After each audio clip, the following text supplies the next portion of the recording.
thing with Britain, it seems, is they have like 3 or 4 actors, and they just like repeat using them forever and ever. Well, they've done this thing before. The third Doctor was just like this. They used him in an episode before that, Mm-hmm. and he was a completely different character. And he explained when he was the third Doctor that, oh, I have a tendency to run into myself a lot whenever I'm traveling. Yeah. And a lot of the fan based conspiracies, I guess, of the fact that he went back to the Pompeii thing just to go see Donna again in them, and that's the reason why he was so obsessed with the TARDIS and stuff. Like that's a fairly logical explanation. It really is, and it fits. It works. And what really brings in a lot of interest is this season. Mm-hmm. The next season that comes up, they're going to touch on something that they've never touched on in Doctor Who before, because Time Lords have the ability to regenerate, right? But they're limited. That's rumored. It's rumored that it's limited, and that this is going to be his last transformation that will have no repercussions. Right.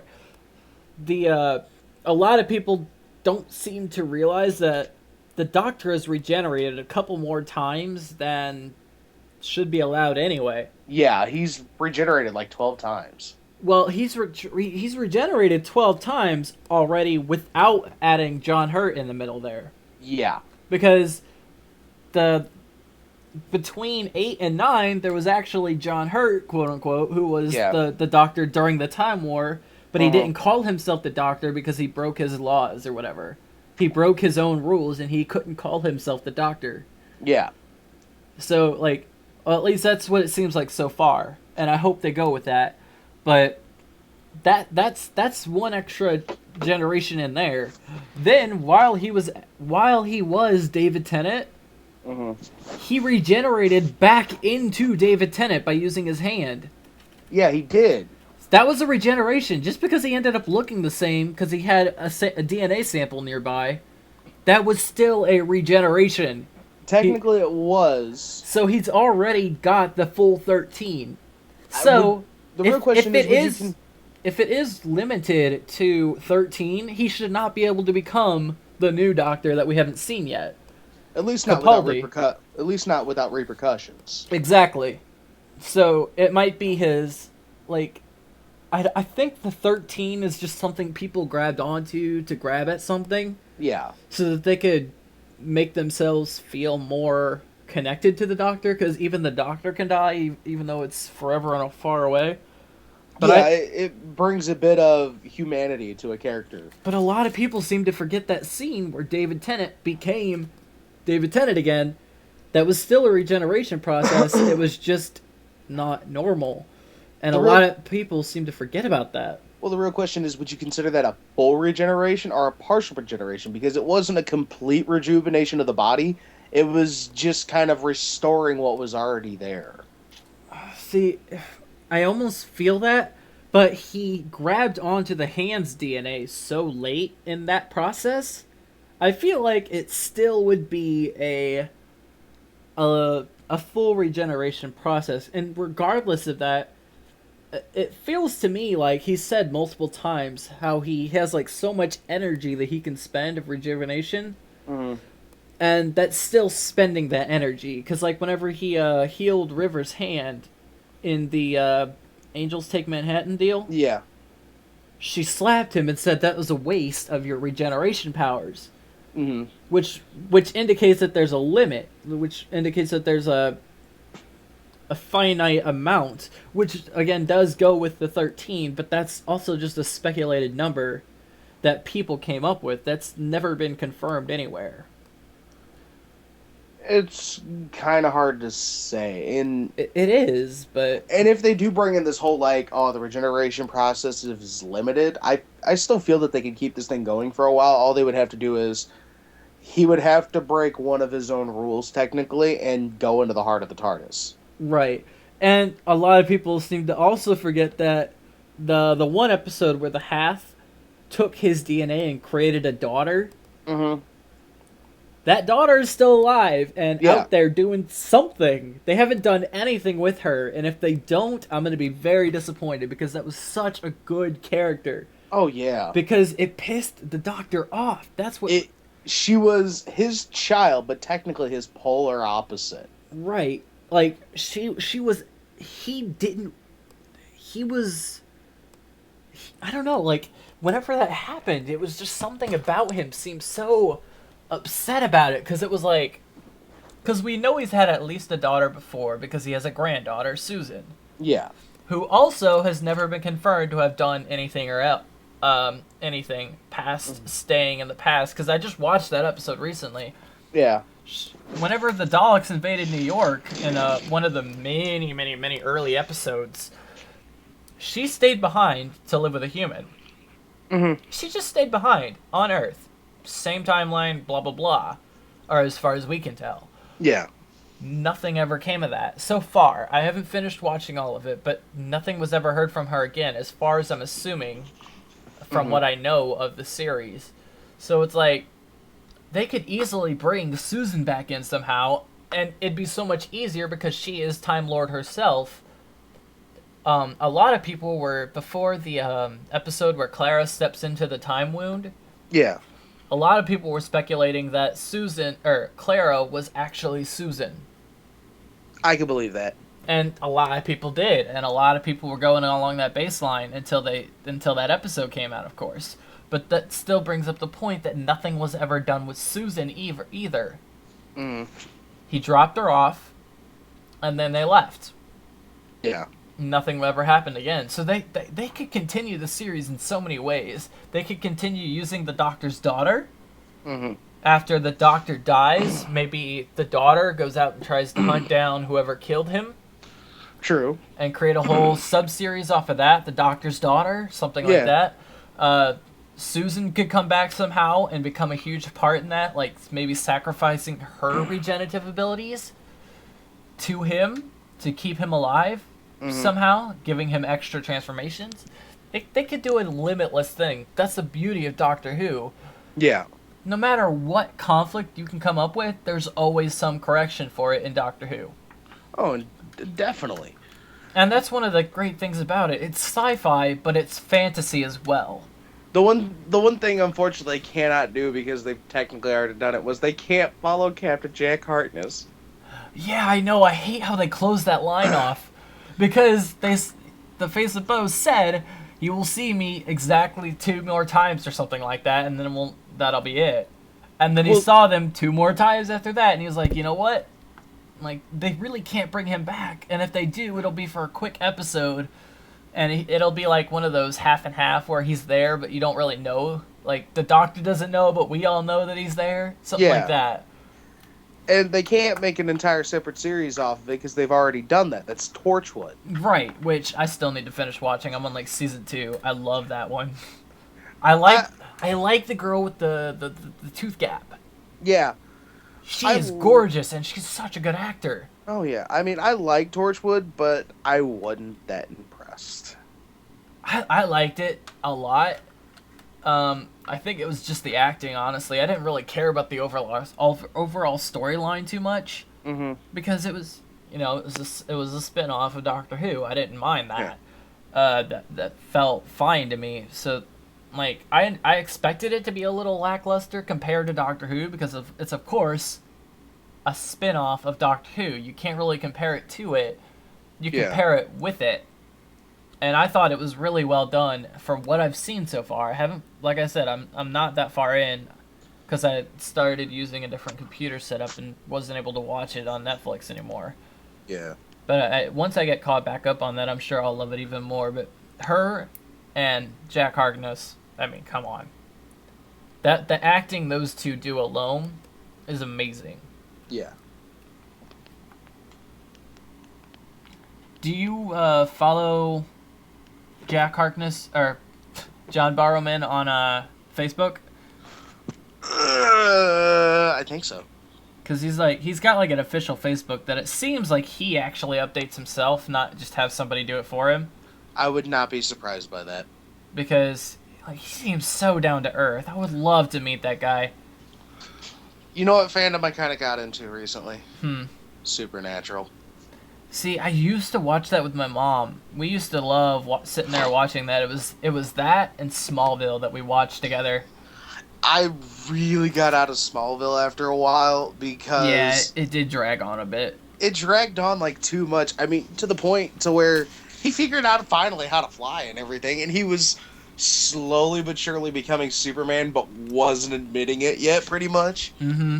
it was like Superman in denial. Pretty all that was. And then they referenced like other superheroes, and they had them show up with their other heroes. And I think only one of the heroes that was brought into the whole thing got his own separate series, and that was the Green Arrow. See, I never, like, I watched Smallville because it was superhero, but it wasn't. And I don't really like the whole superhero scene. I never really did. The only superhero I ever liked was, from the whole Teen Titans gang. Yeah, And I don't like the comic book versions of them. I don't like, the artist renditions of them or something. I like Teen Titans specifically. yeah. And I don't like the new one that they came up with, the Chibi guys. Yeah, the Teen Titans Go. Yeah, I don't even want to give that a shot. It just looks that bad. I'm telling you this much right now, you will be thoroughly disappointed. Mm-hmm. I've heard it's basically just a teen drama with the Teen Titans as the characters. It's not even a drama, it's just a comedy. It's less about like, oh, we're Teen Titans, we're actually fighting and stuff like that, and there's a deeper plot line to it. Mm-hmm. It is literally an episode by episode thing that none of the plot lines really run along together, and it's just stupid little shit that they do. That's so disappointing. Oh yeah, it was dumb. I mean, hell, Teen Titans was such a good show. it really was, And then it just... fell off the face of the earth. It did. It fell, and I feel bad for it because I feel like it's, it's of course it's like it's partially our fault because you lose the ability to watch it or you lose the interest of watching this for a little bit, and it just drops. There's nothing you can do about it. Yeah. If you don't give something attention, it's gonna disappear. Mm-hmm. And it's such a pity because It's a boner killer. yeah, it's a boner killer. Because it was such a good show. There was so much behind it. I feel like a good show is defined by its history and stuff. And again, that's one reason Adventure Time was good. It was It was good. It was decent. But then I watched a few episodes where it added the history and the lore to it, and I was hooked even more. That's when it became great and amazing. Oh yeah. That's whenever it became that's whenever it became to the point where, because I'm very picky as far as art style is concerned. Oh, trust me, I know. So it's I won't watch or read anything if it's got a bad art style that I just can't stand looking at. I know that you refused to watch Attack on Titan because of that. No, and that and the everything else I started seeing after that, but I'll get into that later. But it's Adventure Time has a very silly, goofy, to be fair, slightly shitty art style. Yeah. Comparatively to what I'm used to seeing. Of course, now I love the art style of Adventure Time. Well, I mean, I know a lot of people that have been like that with TV shows. Like, for instance, my friend Kelly, she wants to be an animator. That's what she's working on doing. Mm-hmm. And for the longest time, she was extremely picky about how her art style was. Right, like she was like you pretty much, and she hated Go ahead. Go ahead. Go ahead. I'm eating. Okay, but she just hated the TV series Ed, Edd n Eddy because of the art style. I loved Ed, and Eddy. And then she actually sat down and started watching it and stuff like that, and fell in love with it. And now she loves it. And it's kind of hard to watch, though. To be fair, the wiggly lined outlines, the constantly moving, it kind of gives you a headache after a while. At least now, anyway. The funny thing is, the TV show could have had a better art style. Mm-hmm. Because the creator of the show actually created Ed, Edd n Eddy on a dare. Mm-hmm. I heard about that. Yeah, he created on a dare. His friend dared him that he could I'm not chewing too loud, am I? No, you're fine. All right. But his friend dared him that he could not make a kid-friendly TV show with a kid-friendly art style, and his friends just thought, bullshit, I can and I will. And then we got Ed, Edd n Eddy out of it. Right, which was such a good show for, again, our childhood. It really was. And not only that, but what I really liked about the whole series is it ended on such a strong note. See, I don't remember any of the endings for any of the shows, it's so hard for me to remember half the shows I watch because, as you know, I've got a terrible memory. Yeah. Kind of partly caused by me repressing so much in my childhood. It kind of permanently damaged my memory. I got you. So it's like, a lot of people don't believe me when I, of course, say that I can't remember what I was doing 20 minutes ago. I literally can't, and I just have a bad memory. That's that. But the ending of Ed, Ed and Eddie pretty much ended it was a big episode. I think it was like an hour long or something like that. Mm-hmm. And it was Ed, Ed and Eddie going on a trip, like a personal vendetta trip thing, to go find Eddie's brother. I feel like I remember that setup. I forgot exactly why they were going to find him, but they went to go find him. And when they did, you actually got to see and meet Eddie's brother for the first time in the entire series. I remember seeing his brother and being so happy about it. I do remember that. Yeah, and then you come to find out that his brother is an asshole. He's just the biggest dick in the world. Mm-hmm. He does nothing more than bully and beat the shit out of Eddie. And Eddie, of course, doesn't. Yeah, he just takes it. He takes it because he has to, because he doesn't have anything else to look forward to. Yeah, because his parents, they never really explained anything about the kid's parents. Mm-mm. And you want to guess that I have a feeling that Eddie is like only has one parent. Mm-hmm. I want to guess either his mother or father, and they're not in the picture very often. Probably father. Probably father, considering how the house is set up.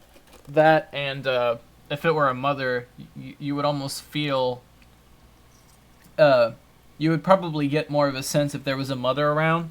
Yeah. Rather than a father. A father's very easy to ignore as far as that situation goes. But, and if there was a mother in this series, they would have had to have mentioned her at least once. Yeah, but they never mentioned Eddie's dad. And I got a feeling like Eddie's dad either has a job to where he's never home, or when he is home, Eddie doesn't have much time to spend with him, so he doesn't really have a father figure or any parental figure there. Right, and then Double D... Double D's parents are always gone. Yeah, they're absolutely never home. Yeah, because they're always away on business, so Double D's always by himself, but he's really well-mannered because that's how his parents raised him. And Ed's parents are extremely overbearing about him. Right. And that's why all three characters clicked as well as they did. And then when they meet Eddie's brother, he just proceeds to bully and beat up on Eddie in front of Ed and Double D. And Ed and Double D are just dumbfounded by this because all they heard from Eddie all these years is how great he is. And then how great his brother is and how awesome he is and how cool he is and how all the kids in the cul-de-sac were all looking up to him and stuff like that and how he was the top dog and all this and that. And they come to find out this guy's he's a dick. He's trash. Nobody would like this guy. And then all the kids in the cul-de-sac start to remember why they were so happy his brother left in the first place. Right. And then Kevin, of all people, ends up stepping up and defending Eddie, which I don't remember that. I wish I would remember that, because that would be powerful. Nobody saw that coming, and Kevin personally stepped up and told Eddie's brother to leave him alone and quit picking on him. Mm-hmm.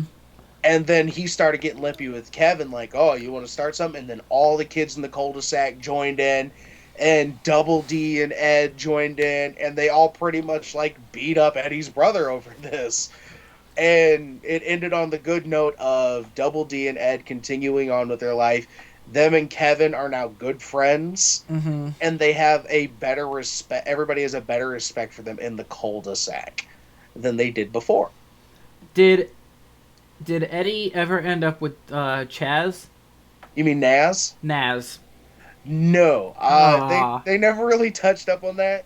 That's such a pity. That would have been such a good closer. It really would have. Like, because the whole time, you could tell that they both liked each other, you know. Naz is always like, yeah. Like, you could always tell that Naz liked him. At least a little bit. See, out of all of them, though, I don't think in the end Eddie would have ended up with Naz. I feel like he would have after a while. Especially after an episode like that, where he would start to get a little bit more respect for himself and everybody else. He would stop being the way he was to everybody, and that would make Naz see him in a better light, I feel. I think in the end of it all, I think Eddie would have actually ended up with a canker sister that liked him. I Uh, I honestly thought a lot of the a couple of the Caker sisters fit pretty well. uh, I like the blue haired one.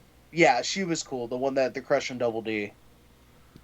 Wait, I thought which one? Oh no, okay, The yeah, blue haired one had the crush on Double D. The blonde haired one had the crush on Ed, and the redhead had a crush on Eddie. right, yeah, that's right. And there was something I read on Tumblr like a long time ago Mm-hmm. that somebody went into detail about the full backstory of the Kanker sisters, of what they've deduced from all the episodes, Yeah, and it's really sad. yeah, It comes pretty much what it explained was they only have a mother figure in their life, and the mother figure's been through tons of boyfriends. They want to guess that either the father figure had died or ran out on them, will you not attack my foot?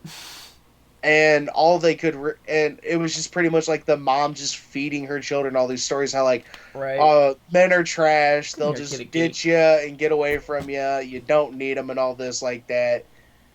And they make references to that in the story. They also make references to the fact of how poor they are, Yeah. considering like the episode where they during the later episodes when they like try to go to prom or something like that, one of the girls literally uses an extension cord as a hair tie because that's how broke they are and everything. Yeah. And you really feel bad for the Kanker sisters, regardless of how the TV show may have played them off. Like, oh, they're the devil. Right. They played it off as the whole girls have cooties kind of deal because Yeah, that's the mindset everybody was in at the time, and then they slowly debunked that by giving us enough information to not only feel sorry for them but feel with them.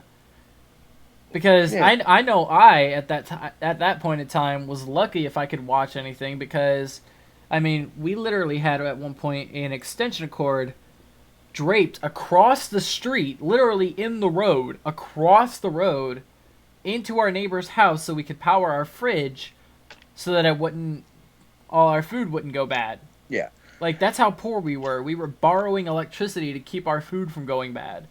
And that also explains why the Kanker sisters went after the Eds, is Mm-hmm. because they were both sets of three friends that stuck together through hard times.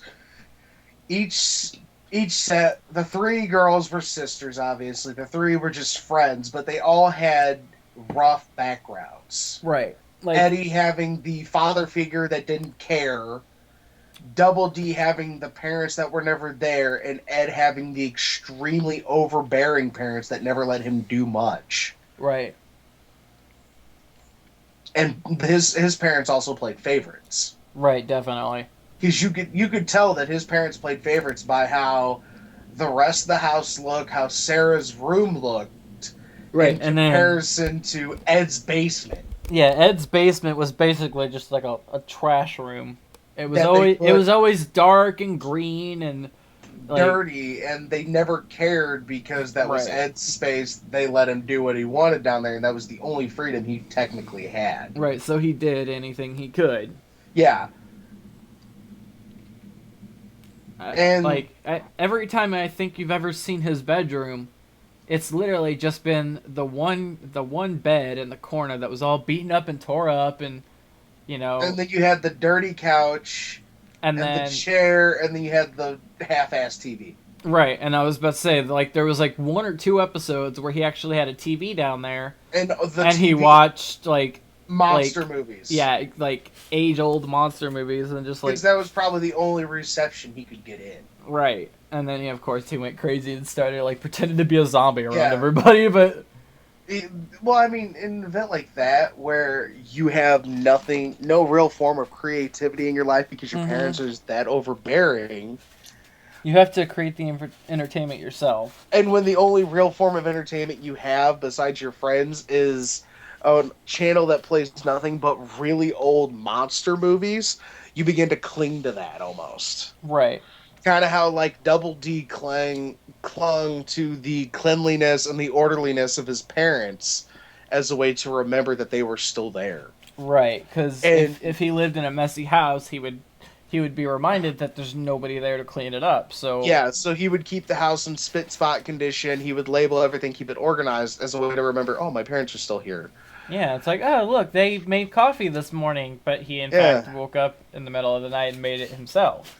And Eddie Eddie would remember his father by making his room the manliest pad he could possibly do as a way to remember his father and to remember his brother, which is the only family he really has. Which Right. neither one of them are there all that anymore. And then of course Eddie's schemes were uh, basically not only a creative outlet for the show itself, but also a way to bring them all together using their particular talents. It was just nothing more than a giant cry for attention. Right.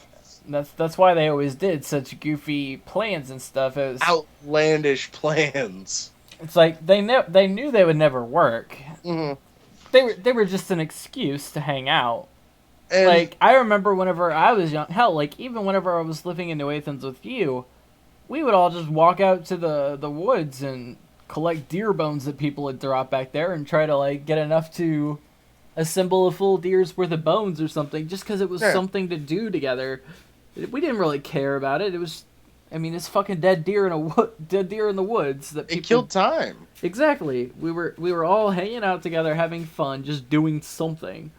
A lot of the problems with the stuff today now is if people want to have fun together, they'll go hop on a server of something, which is all good and fine, but not enough people go out and just ride bikes around town. That's all I did as a kid is get on a bike with me, Cole, Josh, and Sam. Yes, I said all four of us. Even Josh, we were all just buds. We literally just every morning, every day, we would get on a bike and just ride around town. We never had a destination. We never had a goal. We never had a limit or anything. We just went. It And was back when life was simpler.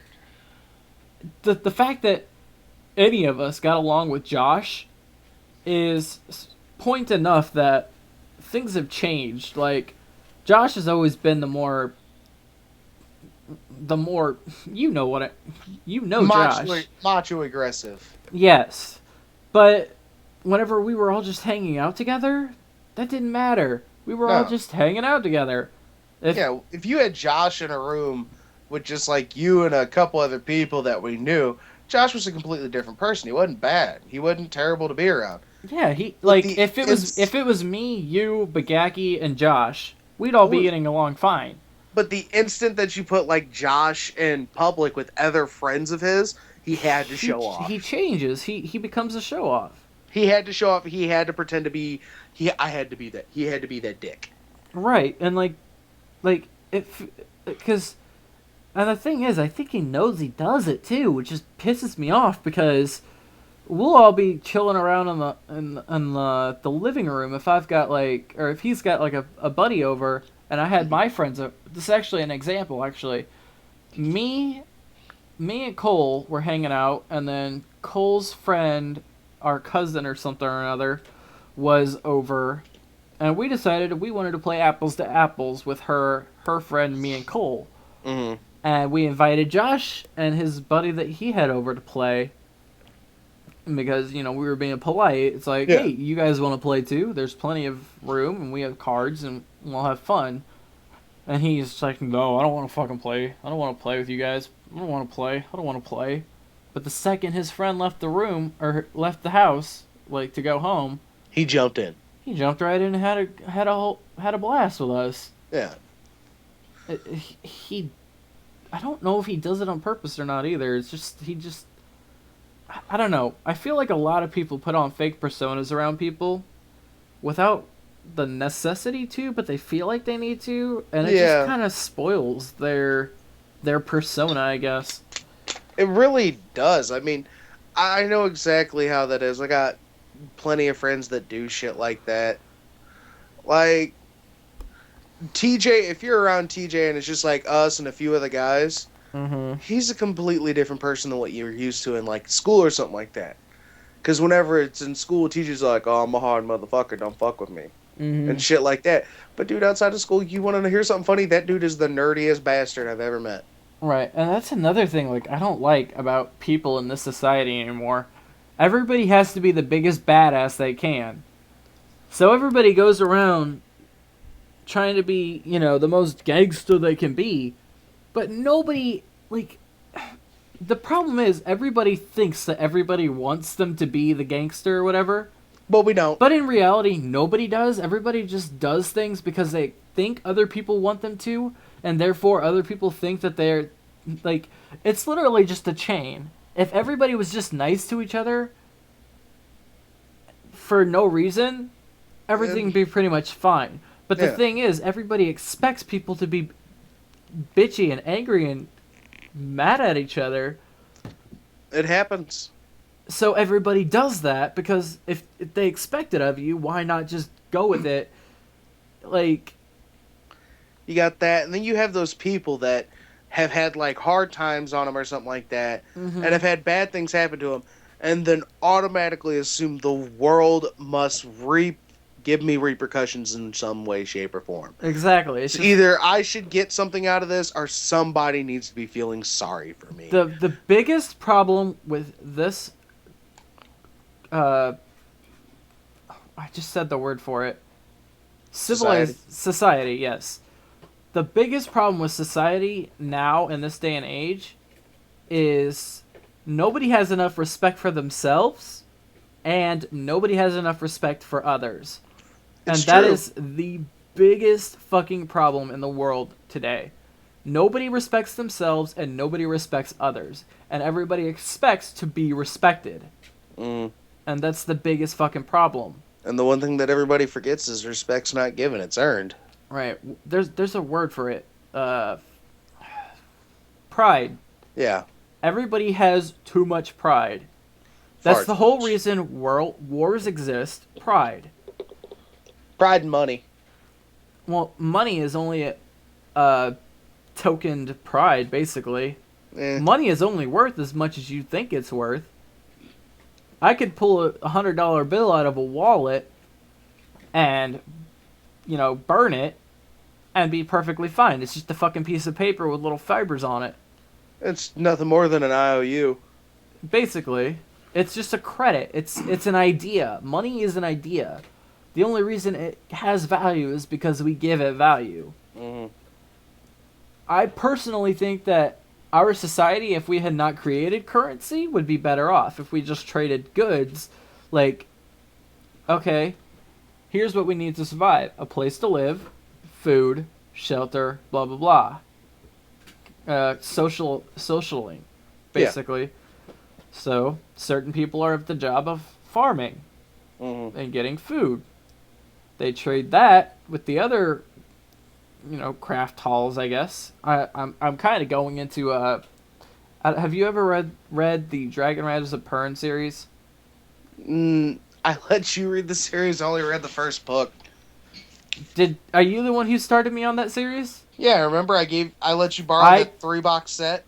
I cannot thank you anymore, because that is literally the best book series in the world. I've read about 22 of these books. From this series. Well, my dad had the books, and I read the first one when I was a kid. Yeah. But I could never keep going with it. I couldn't keep up with it. See, I only have one or two that I haven't read. One of them I have sitting here. I can't get past the first few pages. It's just I can't for some reason get past those first few pages. But I went and got another one of those ones today or yesterday. And I guarantee you, if I just sat down and read, I could read the whole book in one night. Because, I read it when you go to the bathroom and stuff, reading material.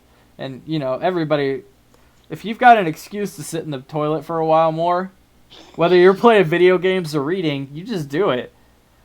You can sit there and read for hours before you realize, oh shit, I'm sitting on the toilet. See, when I'm on the toilet, that's the funny thing. Most people read or check their Facebook or something like that. You know what I do when I sit on the toilet? I sit there and listen to Night Vale. I don't know what that is. It's a podcast that came out a few months back or so, almost a year back almost. And it's grown in popularity. Oh, is that the Welcome to Night Vale thing? Yeah. Okay, I've heard of it. I haven't heard any of it yet, though. I've heard about it. I know if you Google it online, there's websites besides just podcasts and stuff like that that Right. air it for free. Okay. Because the Well, entire thing's for free. The only thing they ask is like, if you're a big fan, we'd like you to help donate, like buy a T-shirt or something. right. Well, anyway, the point I was gonna make is in this book series, it's basically about people who came from Earth and settled on a planet, landed on this planet, and then through a series of events, lost basically all form of technology and went back to basic, the basic medieval kind of living almost. Hmm. Everybody has certain jobs that they do, and everybody does those jobs. And I guess every Sunday in the book, even though they're not called Sundays, Yeah. it's basically like every Sunday there's these things called gathers where a certain hold is picked, and everybody from these craft halls and stuff comes to this and pardons off their stuff. There, there's the bakers who will trade their their fruit pies and stuff for baskets and glow baskets. It's like a big farmer's market almost. It's a big farmers market where you earn what you supply for. Yeah. And if you don't supply the certain thing that you need, you trade it to somebody who does need it and also produces that thing. Like if I need baskets and all I have is pottery or something, and there's somebody else who needs the pottery but makes baskets, you just switch. Yep. And it's such a simple system. And I feel like I feel like somewhere the idea of currency, like even with that system, you still have to have some sort of currency. Yeah. But I feel like it's evolved to where currency has become an unnecessary evil, or a necessary evil, I should say. Yeah, it really has. I mean, because if you were to ask somebody nowadays, like, could you picture the world without money? And then the person will say yes. But Anybody will say yes, but if they actually sat down and thought about it, nobody can really think of what it'd be like. well, I can just because that's what I do. I sit there and create fantasy worlds, and I try to figure out, okay, well, if I take away the idea of currency, then what would happen in a certain situation? And then I'll sit there and plan it out in my head, and it's like, okay, well, this and this and this would happen, so this would have to be this way instead. And, like, I'll sit there and I'll figure it all out. But, like, See, the only problem I see with not having a currency, though, is without a currency, your society doesn't really advance very often. exactly, like, but I don't think that's personally a bad thing. It depends on your standpoint. A standpoint from it now, yeah, it probably doesn't look like a bad thing because we go back and then we'd probably get rid of a lot of the shit we have to worry about now. Well, like I said before, the technology is polluted, basically, our society. True, but You've got to think back, and I'm going to sound like a hipster 90s kid, but honestly, back in the 90s and stuff, when technology was still evolving, but it was still enough to get us all excited and stuff, we all got along, for the most part. We all, liked the same things and did the same things, and if we didn't, so what? yeah. Like, I remember talking to people in the hallways or whatnot, and uh, they didn't like Pokemon. So what? I loved Pokemon. There was no problem there. Yeah. Nowadays, if you come across somebody in the hallway or something like that, and it's like, what? You don't fucking like Pokemon? What the hell's wrong with you? Get off the internet. Go kill yourself or something. How can you not like Pokemon? If you don't like Yeah. Pokemon, you're wrong. Like, it's become such a poisoned environment, really. And I keep saying poisoned, but it makes it. It's definitely the correct term. The unfortunate thing about that is, yeah, technology nowadays has really poisoned society. My But cat is inside a Mountain Dew box. interesting. Just poking its little paws through the handles. But it's a double-edged sword, so to speak, because on one hand, yeah, it does hurt us because it pollutes society, but on the other hand, technology. It's connected so much. It's it's improved a lot. I mean, without technology, the lifespan of a human being would not be where it is right now. Right. We wouldn't have such good hygiene and things like that. But you gotta think, would you rather live longer unhappy or live shorter but happy?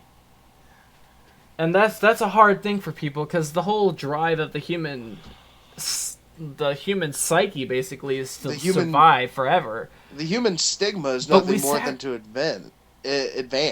Right, but like, we're sacrificing so much happiness, I feel, because sure, I can sit here, I literally sit here and watch Let's Plays 24/7. I watch videos until I run out, then I go rewatch old stuff until new stuff comes out. That's what I do right now. But I am like the most bored, depressed, anything while I'm doing that. I can't wait to find something else to do. I find enjoyment now going out in the morning and picking okra from the little garden we have in the backyard. That is my excitement for a day. Going to pick okra out of the backyard for 2 seconds. The fact that has become the exciting part, while the internet, which should be the exciting media which I expend my time, is nothing more than just like a habit now. Yeah, it's more of a habit. I don't really, I care about what I'm watching, but a lot of the times I just put it on for noise, and then I'll sit there and scroll down my phone, which I don't like doing. I hate using my phone for anything, but I sit there and use it all day. By the end of the day, the battery's dead. No matter how much I hate everything about it, I just still do it. There's nothing I can do about it, because what else is there to do? I can't go outside because there's nothing to do. If I go outside and start kicking a ball in the field, everybody looks at me like I'm weird. I can't go outside and climb. We have a rope swing in our yard, and if I were to just climb up the rope every day, I could buff up a little bit and get a little more healthy. Mm.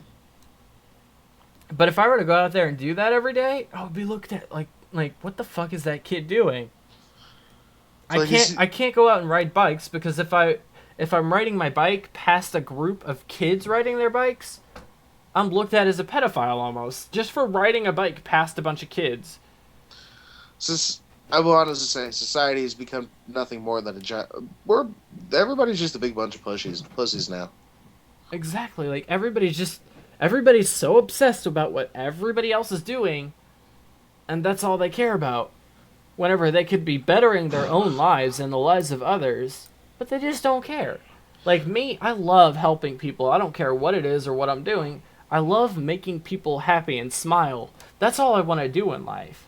Oh, yeah. But I can't do that, because the opportunities don't present themselves, because economies, which shouldn't be a thing, honestly, economies and stigmas and profilings and things like that, it's like all of it doesn't make any sense why it happens, and it ruins every opportunity that people have for stuff, Yeah. I mean, an economy is nice to have, but what our economy is built off of is a whole other story.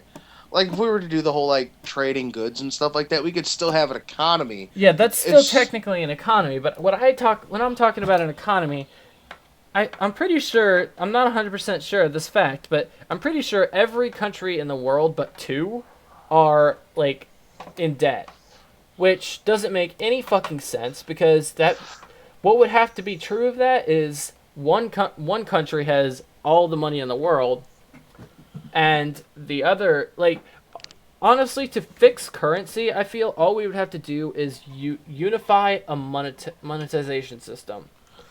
And what I mean by that is everybody uses the same currency. That way there wouldn't be yen, there wouldn't be dollars, there wouldn't be pesos, there wouldn't be all these different types. They would all be the same thing. The problem with that is, again, pride.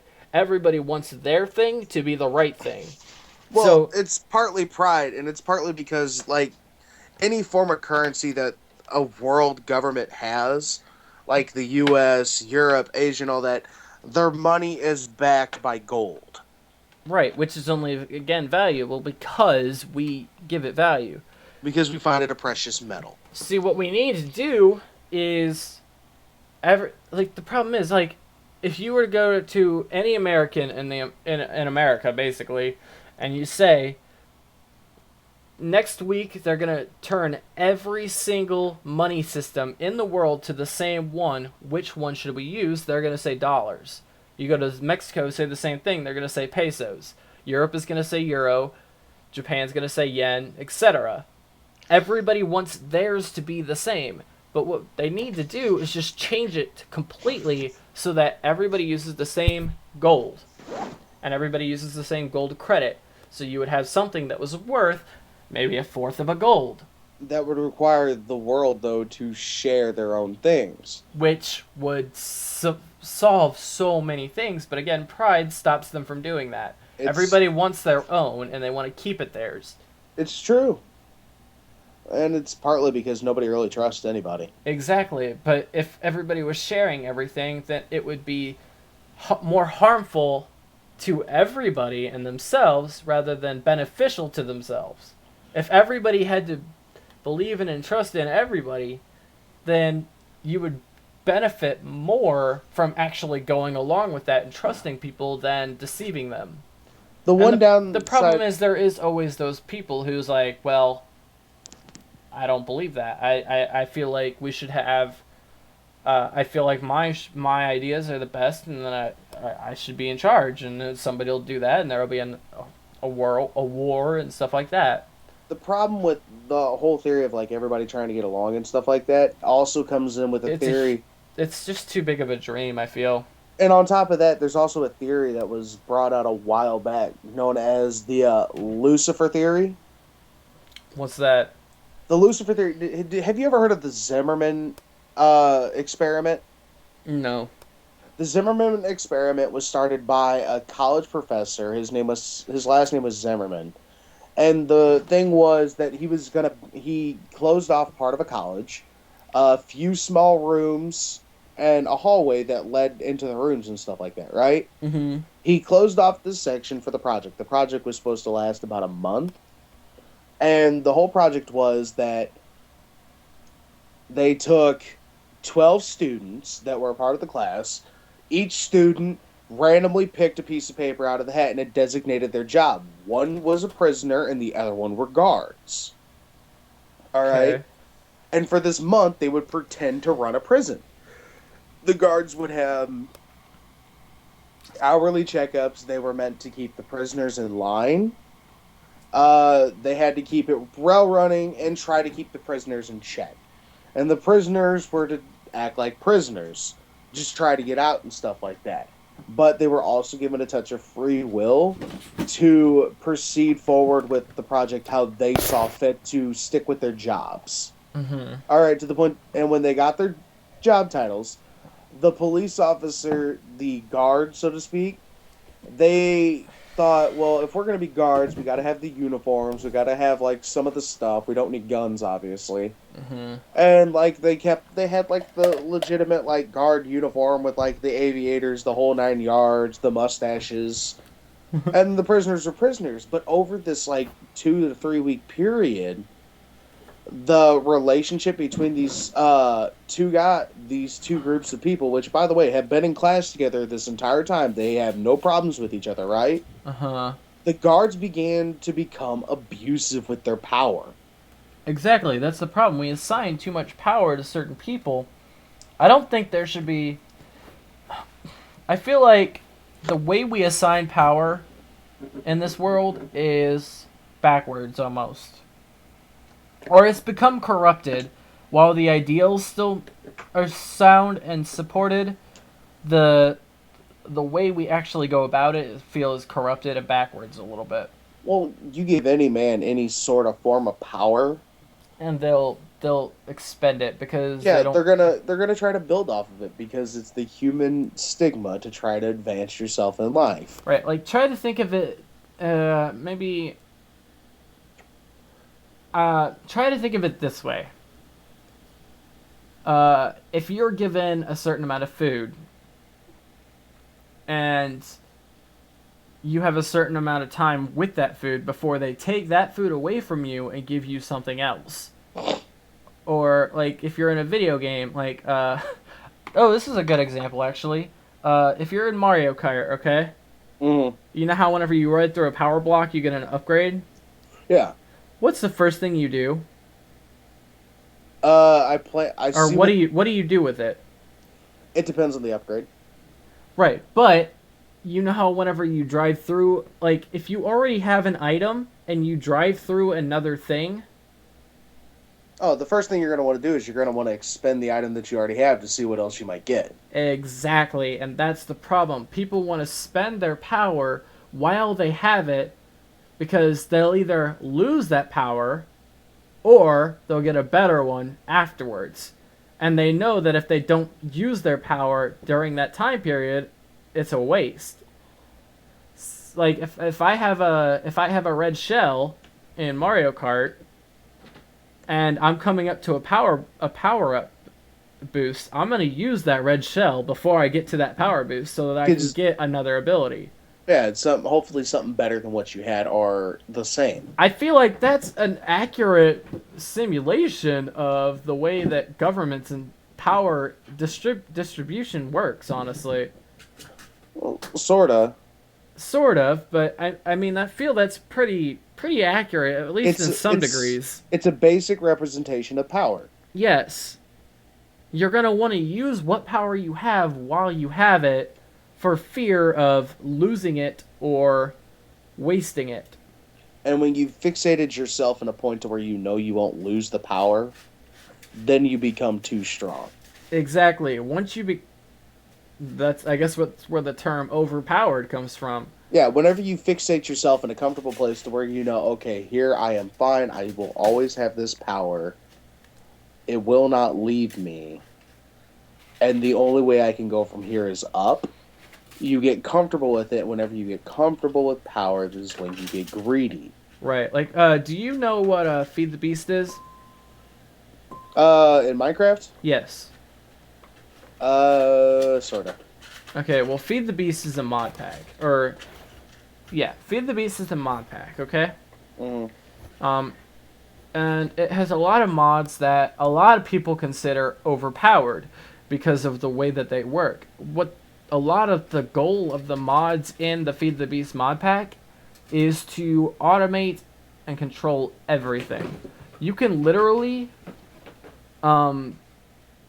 do absolutely nothing in Feed the Beast and be getting tons and tons and tons of resources all at once. Whether it be by quarries, which automatically mine a certain area for you, all you've got to do is power it. You can infinitely create items. So it's like the creator mode in the Xbox version. Right, but a lot of people, like, while a lot of people consider it overpowered because of how much you can create and generate and infinitely do things without doing anything, a lot of people consider that overpowered, while others try to argue that since you have to put so much work into it first, that it's not overpowered. But the thing is, you put in maybe 2 or 3 days of work on these things, and you can infinitely farm everything in the game. Oh, yeah. And no matter how much they try to balance these things in the mods themselves, the mod creators, they're always going to be overpowered because the fact that they do something that you could not do in a survival game without these mods makes them overpowered compared to the survival game. Mm. The fact that you can clear out a 64 by 64 area all the way to bedrock without moving a muscle by literally just going AFK, yeah, is overpowered no matter how you look at it. Yeah. But people argue since you have to spend, I think it is 11 diamonds to make this thing, that it's not overpowered. But because you still have to go hunt down the 11 diamonds. But sometimes that's not hard to find. Right. If you're lucky, if you're extremely lucky, the most diamonds you can find in one spot is 8. If you're lucky enough to have enchanted an iron pickaxe with fortune 3 or 2, yeah, you can turn 8 diamonds into 32. Yeah. because the max amount of diamonds you can get off of Fortune 3 is 4. So you can turn 8 diamonds into 32 diamonds. That means you can make at least 2 quarries in Feed the Beast. Next time I come over, I definitely have to bring over the 360 version of Minecraft. Why do you say this? Because the Feed the Beast mod sounds a lot like the creator mode almost. Well, creative mode is a different thing. That's literally for expanding your ideas and being creative. Yeah. That exists solely to so that you don't have to spend all the time collecting resources and stuff for just wanting to build and put ideas on a canvas. I'll tell you this much right now. Whenever I play Minecraft, that's the only mode I really play anymore. See, I used to despise creative mode, and then I started using it to finalize inspiration. Mm-hmm. But now it's gotten to the point where once I've built something that I've had the idea for, I'll get the idea, I'll go on my computer, I'll go into creative and build it out in creative mode. But you have nothing to do after it's done. Right, like once I've built it once, my brain's just like, well, you built it once, you don't need to build it again, even a harder way. Even though it's so much more satisfying for me to build these things in survival mode, because that's how I've always done it. Yeah. You know, I've never had a problem with clearing out a mountain to fit a castle somewhere. That's always been something I look forward to. It's like the payoff is a lot more satisfying than all the work that goes into it. Stupid cat, stop standing on shit. It's like walking on my computer and just like it's very precariously perched right now. Yeah. Because I don't have anywhere else to put it. I think the only person I've ever met that can always have fun with creative mode right now is currently my brother-in-law. I got him into the whole Minecraft thing a while back. Stop it. You stop. I kind of got him into the whole Minecraft thing a while back. Mm-hmm. I didn't even know you had a brother. I have 2 brother-in-laws, actually. Oh, brother-in-laws. Yeah, brother-in-laws. Because I knew you had sisters, but I didn't know you had brothers. Yeah. My sister Kira, her husband, right? He came forward to me a few months back, and he's like, I heard a lot about this Minecraft game. Is it any good? And I sat there and I explained the whole Minecraft thing to him, and I'm like, I played it and I had fun with it. Mm-hmm. I'm like, if you like building shit, I suppose you should go try to get it. And he's like, well, what would you suggest? I'm like, well, if you want the most up-to-date version, I would just suggest getting the PC version. Mm-hmm. But if you want something that's a little more convenient to you, I would just suggest going and getting the 360 version because they have it on a hard disk now. And he goes, well, how much are either one of them? I'm like, they're both the same price, $20. Yeah. And he goes, oh, okay. So he ended up going to get the 360 version because he spends more time on his console than he does his PC. Right. So he ended up going to get it, and he still plays it to this day. He has the new Grand Theft Auto 5. He has Diablo 3 on console. The thing about Minecraft that makes it such a time-lasting game is the constant updates for one. It's always being worked on by at least 2 people. And on top of that, you also have the constant ability to do almost anything. The entire game is sandbox. It's not partial sandbox. It's literally everything is up to you. There's game modes that you can try out. There's mini games. There's things like that. Like I just spent 2 or 3 hours today playing a mini game that Seth Bling made, where all you do is like there's these big rooms, and it's like basically playing telephone. Mm-hmm. Everybody writes down something on a piece of paper, like basically renaming a piece of paper with an anvil. Yeah. And putting it into a dispenser. Then the next person goes into that room, reads what's written on there, tries to build it, and then everybody gets shifted over another room. The people who get shifted there now have to look at what was built, guess what it is, put it in another dispenser, and then the next people look at that and then build that, and you do that 3 times in a row. And like today I put a glass of sweet tea as one of the things I wanted somebody to try building. Mm-hmm. And it ended up all the way to Leap of Faith. Yeah.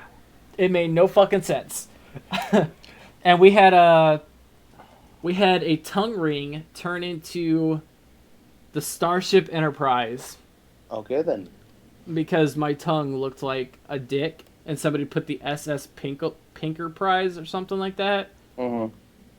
And I guess somebody didn't take the pun too quickly, so they like built the Enterprise or whatever. So it's like, I wish you had a Minecraft account for the computer, dude. I want to play Minecraft with you so bad. I might end up getting one here soon. You never know. Mm-hmm. If I do, I'll let you know. But if I don't anytime soon, next time I come over, I gotta build something on your server for you. A mini game. Yes, please. You are welcome on the server at any point, dude. If I don't have an account, then I'll have to use like either yours or Cole's or something like that. Yeah, dude, don't even worry about that. But the game that I want to build, it's called Hotfoot. Have you ever heard of it? I've probably heard of other similar things. Long story short, what Hotfoot is you have one guy who mans the machine. Mm-hmm. He's technically not a part of the game. He's just kind of like the host, so to speak. Uh-huh. And then everybody else, everybody else is thrown into a ring. You can't get out. Yeah. All right, the floor is sand, and then you flick the switch back and forth really quick. And what it does is below the sand is wood, and there's dispensers shooting fireballs. Oh, okay. See, I've seen similar game modes where there's a platform made out of lava, Mm-hmm. and then there's 2 layers of snow, and then everybody's given a stack of pumpkins, like 4 people, depending on the size of the thing. Yeah. And you place the pumpkins, and it becomes snow golems that fall. That creates a hole. Yeah. It's basically just a different version of Spleef, and Spleefing is one of the first minigames created in Minecraft. Yeah, I remember Spleef. Yeah, that was like one of the first major ideas for minigames. It's the first time people realized, hey, you know what? We can do more than just build and, technologize everything with Minecraft. We can do stuff with Minecraft. So people started making minigames and stuff like Seth Bling. I know I've mentioned him already. Mm-hmm. He has this way about him. He just makes the best minigames ever. And it's not always just minigames. He just makes things that you wouldn't expect to be possible in Minecraft. Mm-hmm. Possible. He made like a fully functioning Mario game. I've seen that. There's somebody else that did something similar to that. Mm-hmm. They also built a fully functional Pac-Man game. Yes. And a fully functional Dig Dug. Seth Bling also recently just made a Rubik's Cube. A fully functioning Rubik's Cube in Minecraft. Oh, that'll piss me off. I can't figure out a Rubik's Cube as it is, and in Minecraft I can't just pull the stickers off and put them back on. Exactly. But, see, I never took off the stickers, because I always knew that I would never get the stickers to line back properly, and they would always have the flaky edges. Yeah. I literally just tore the thing apart, because it's actually a lot easier to take it apart and put it back together than to reel the stickers. Everything. Yeah, it's so much easier. Yeah, and then you just put it on your shelf and it's just like, yeah, I totally did that. And then you feel bad because you've lied to yourself for so long. But the version of Hotfoot, pretty much all it is and the entire game is suspended high up in the air. Mm-hmm. So, and as the floor slowly starts to give out, you can have up to 9 people playing this if you can figure it out. And then as the floor drops off, it's everybody running, trying to survive as long as they can. And if you fall through the hole, you die, you lose, that's it. All right. And then you can't jump back in. You have to stay out. Stop jumping on me. And that's just the normal version. I also have another version that I deem, there's Hotfoot and Hotfoot X. And Hotfoot X is... Another game that's very similar to that is, I don't know what it's called, but it's a layer of TNT, and then a layer of sand, and then a layer of pressure plates. So as you run, you're lighting the TNT, which is also dropping the sand that's underneath you. I'm currently trying to build something like that to a point, but instead of it having you're running along and stuff, I'm calling it Twister of Death. Because I've built this giant twister board with 2 extra colors on it. Mm-hmm.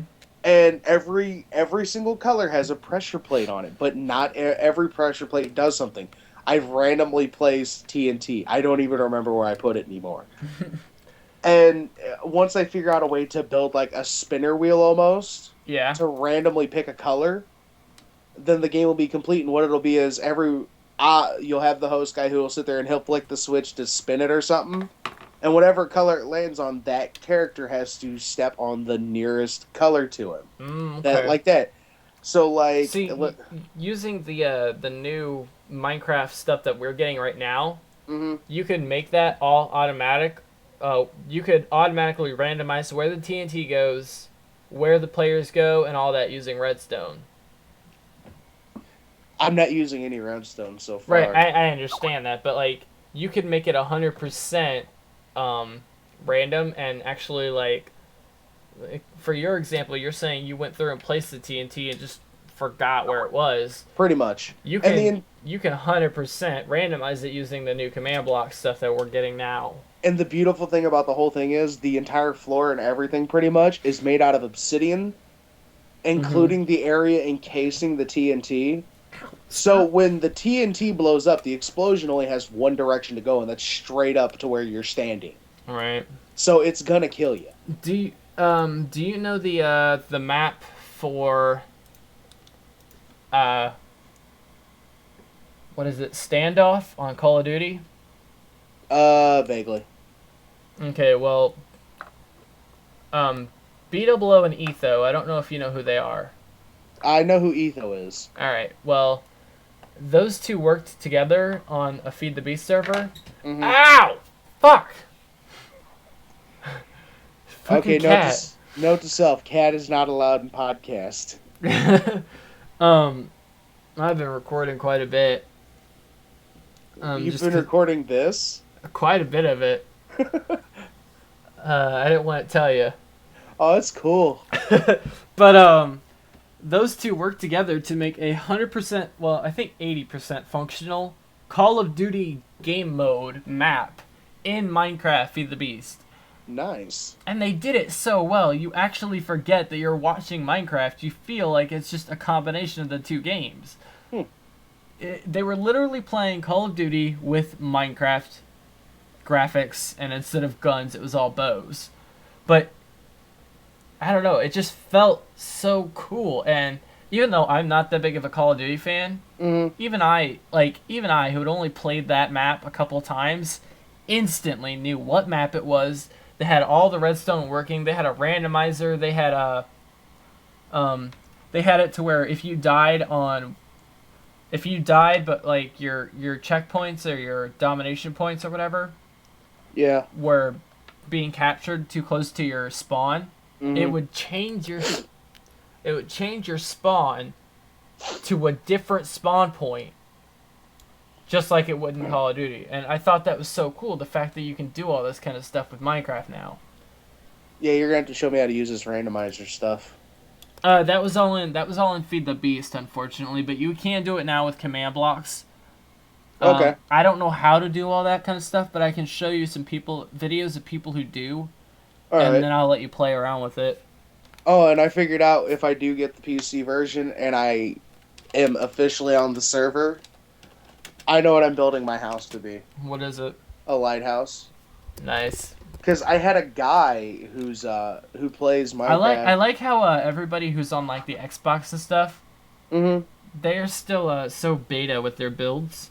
They really are, but some of the stuff they pull off is actually pretty genius. Well, back in alpha, it was impressive if you got like a 64x64 castle done in survival, right? Yeah.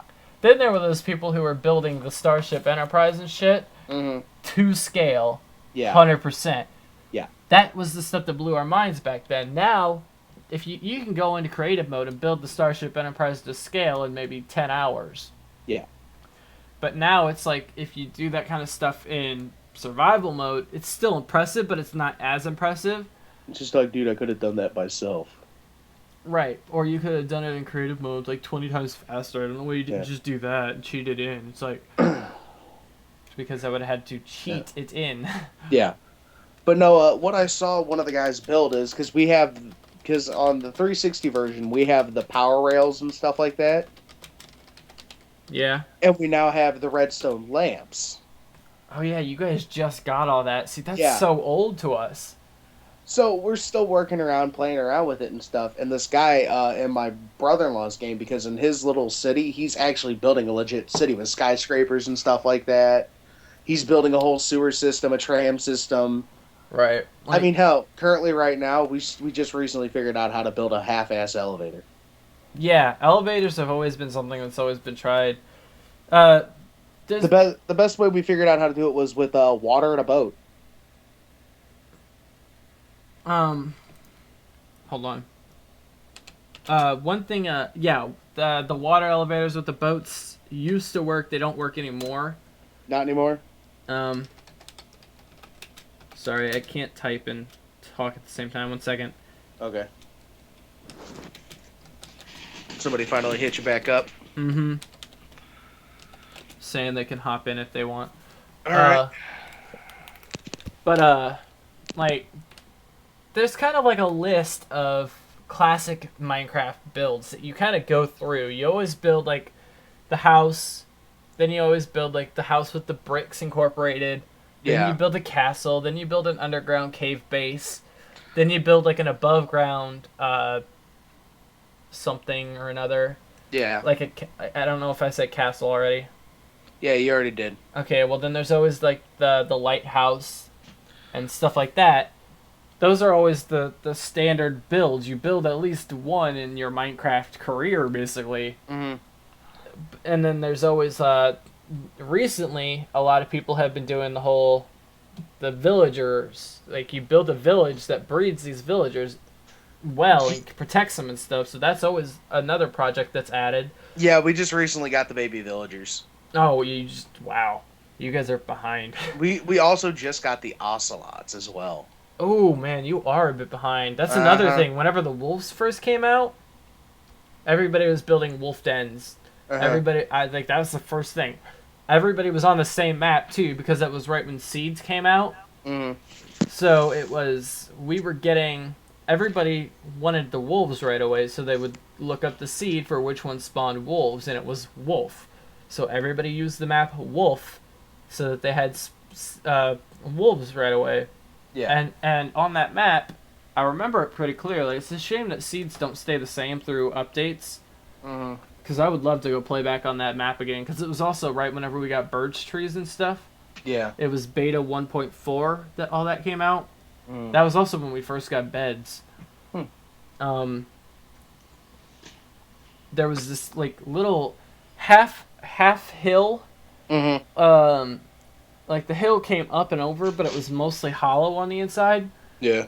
And I cleared that out a little bit. You know, I had wool floors so that the wolves would be comfortable and stuff on the floor. Yeah. And you know, birch trees just came out, so you were adding birch wood to everything. Or no, it actually made normal wood back then. But you would use birch wood to build, you know, wall pillars all of a sudden because it was a new block, a new texture. Mm-hmm. And right now I feel like I've built just about every cliche / starter classic Minecraft builds. Yeah. I've built like just about every one of those except for a super build, and that's the thing I'm working on now. Okay. That's the only thing I've yet to do. That and technically finish a village. Mm-hmm. Me and Cole worked on a village on the last map, but I feel that we did enough on it to consider it having done that. So the only thing I have yet to do in Minecraft is a super build. And of course the problem with super builds in survival is It takes forever. It takes forever because you got to gather the resources and then you got to build this thing up, and it's fucking huge. Yeah. And the thing, one of the cliches about, or one of the stigmas, or one of the things that makes a super build, Mm-hmm. is once you go into this super build, you never have to leave. Like, it's 100% self-sufficient as far as the game mechanics will allow. And, that's, of course, really hard to do because you've got to gather, like, one of everything at least, and then farm that material up until you've got double chests full of it. Yeah. And there's always the most efficient ways to do it and stuff like that, so you've got to decide whether you want it to be manual or automatic harvesting for most of these things. Mm-hmm. And then you got to figure out how to do that and make it fit within your super build. Then you've got to design your super build. You got to build it up, stuff like that. Yeah. Oh, and on my Minecraft, Mm-hmm. well, because most people build like the house and then all that. When I first started playing the Minecraft on the 360 version, I literally built the house and the underground den in one go. Yeah, pretty much. A lot of people I start that way because a lot of people watch the same person. Oh, finish what you were saying. But yeah, so I just built like a half-ass little house that I could find easily because I put a giant fucking torch in front of it. Yeah, I just got a bunch of fucking netherrack and just built this giant torch.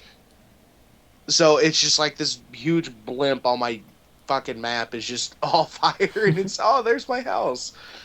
And it's just like this little half-ass house that I know can't be destroyed because I built the entire thing out of obsidian. Mm-hmm. So it can be blown to shit, nothing will happen. But there's a switch in the house that opens up part of the floor and leads to my underground place where I actually live. And inside the underground house, I thought of Cole while I was building it. And I'm like, you know what? I'm gonna do this for Cole. So you know what I built? I built Tim's brother Frank. Nice. A snow golem, and there's even a chest in the corner. You don't that have says, you don't have name tags yet, do you? No. We can actually name our snow golems like that. Lucky. Yeah, it's pretty cool. We don't have name tags or anything, but I had Tom a little bit ago. Tim's other brother, his his because the joke about Tim is it's a Timm. uh-huh. So I had Tomm, Tom, Mhm. his other brother, I guess, other than Frank. Yeah. And I almost named him, but it's a good thing I didn't because the skeleton killed him right after I was like, you know what, I should name him. And then I came back up top to get the name tag, and he was dead. I'm like, well, fuck that, But fucking dicks. so I keep Frank in the lower section. He's not allowed up. Mm-hmm. In all honesty, he's not allowed anywhere except for the main room. Yeah, you got to be careful. Certain light levels will melt them too.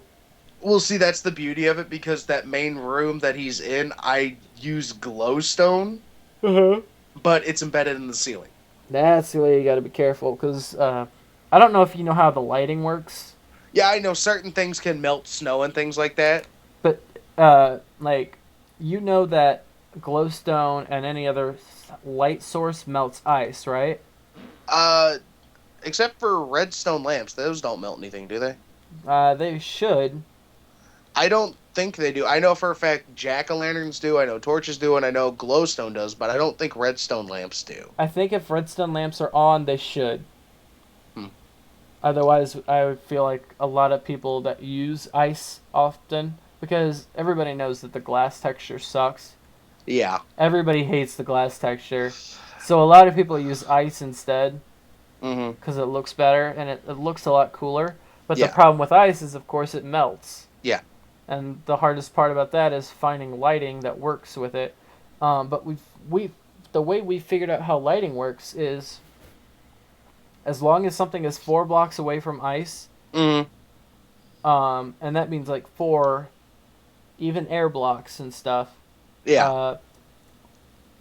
As long as it's 4 blocks away, it won't melt it. Well, see, that's fine because the roof in my underground area is really tall. Right. So I don't have to worry about Ted melting because he's never really melted. I don't think you're in an update. I think you're still a little bit far behind the update where they started making them yeah. What biome are you in? Biome? Yes. We have desert. We have.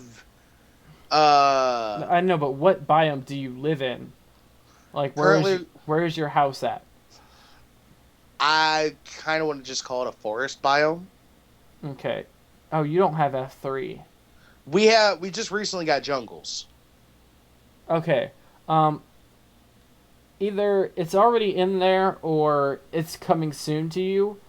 Snow golems, you know how they make ice or snow paths wherever they walk? Yeah. They don't do that in certain biomes anymore. And Okay. in certain biomes, snow golems die. All right.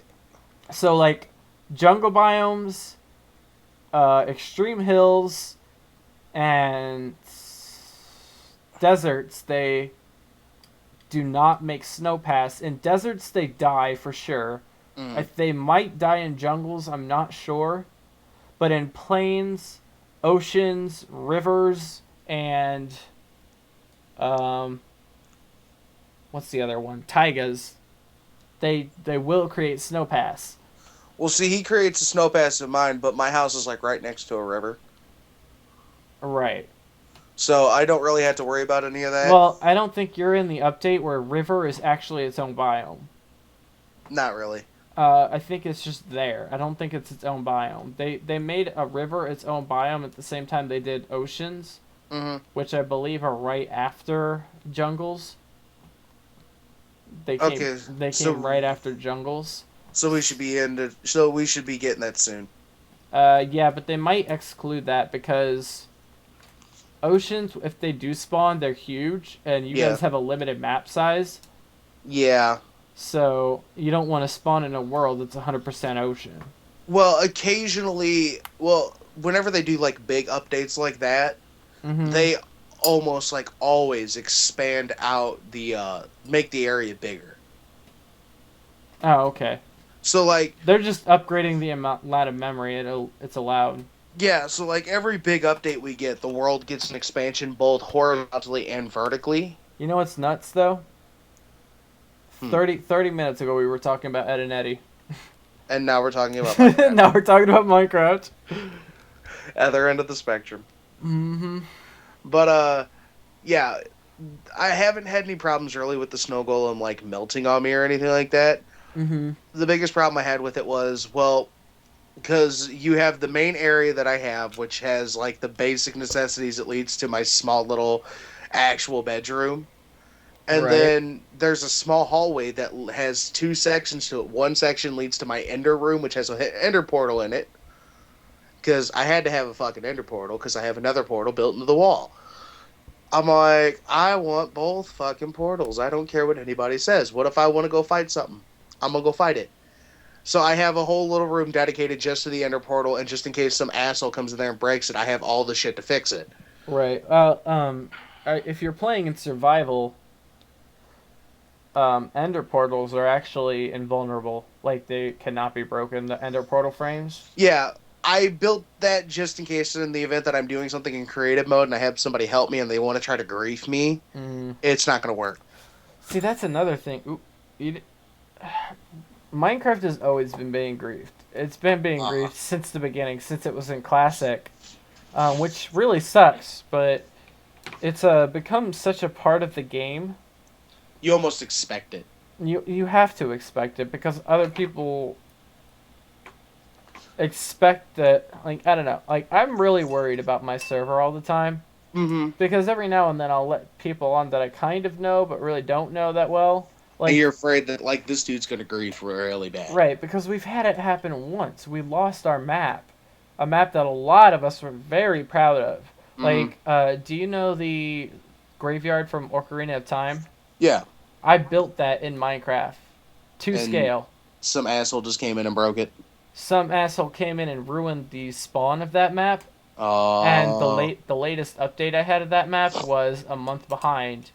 And just too much effort had gone into the map since then that it was unsavable. So we had to literally start a new map because some dickwad came in and for absolutely no reason, no instigation whatsoever on our part, just decided to burn down the entirety of spawn.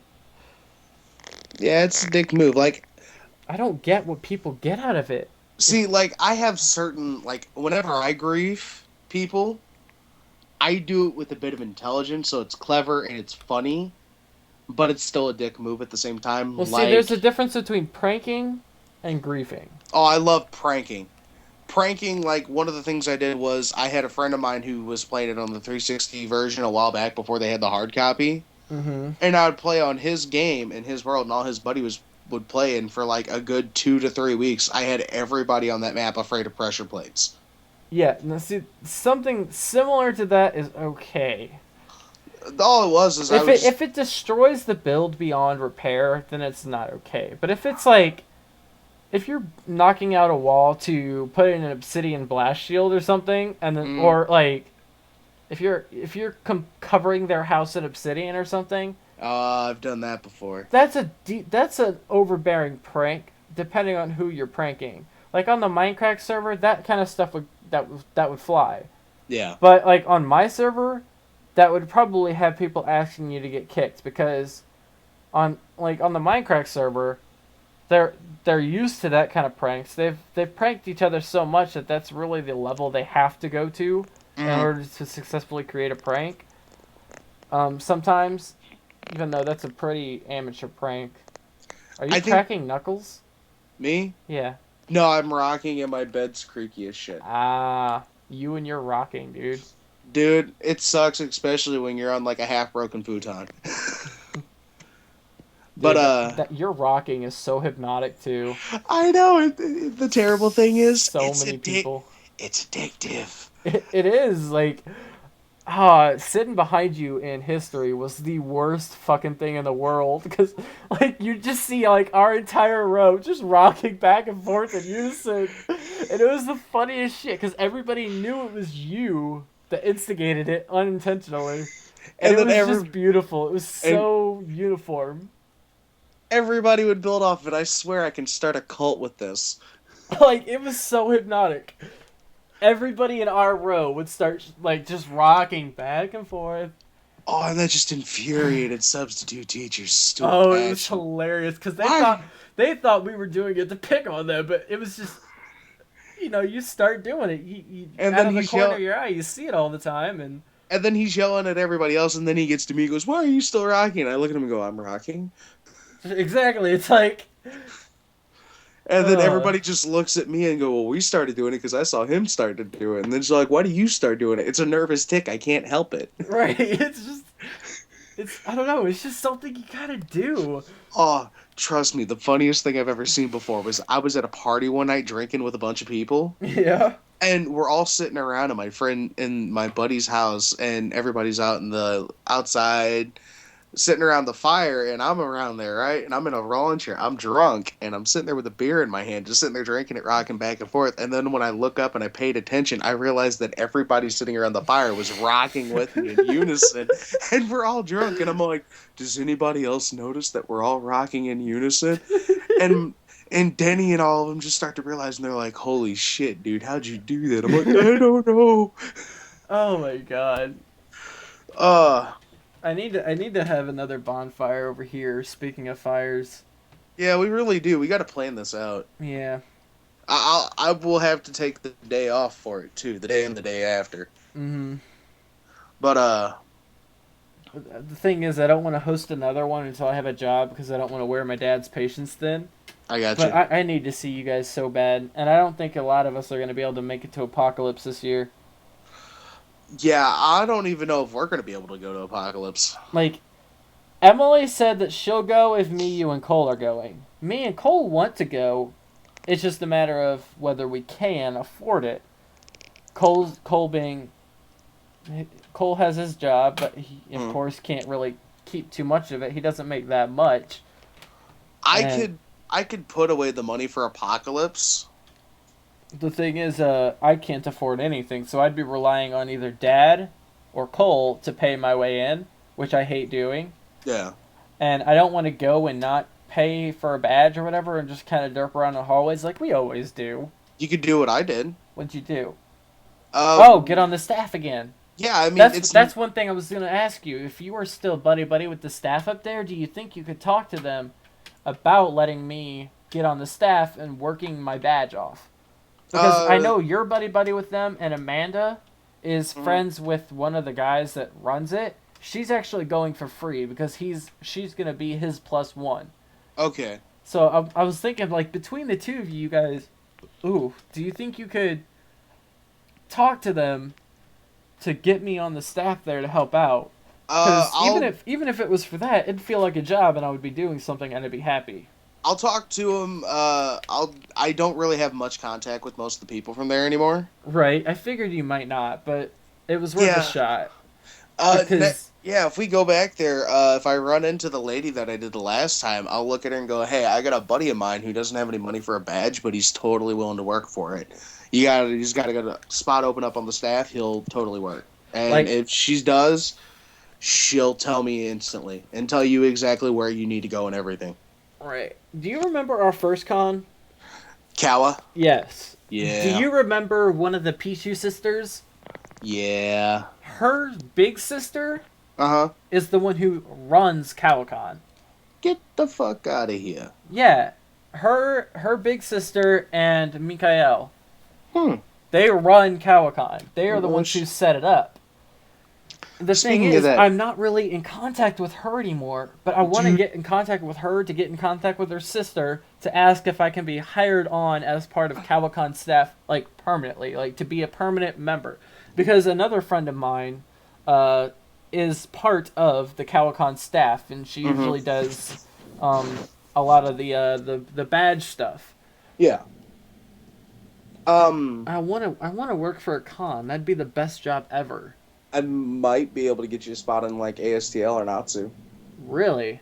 My buddy Dominic. Oh yeah, because you know the guys that run that one. Yeah, I know. Well, I know the guys who work for the people that run it. My buddy Dominic and you remember fucking what's his name? Because I feel like our group, our little Manhouse cosplay exclusive group, we've got a lot of pull in the cosplay community, honestly.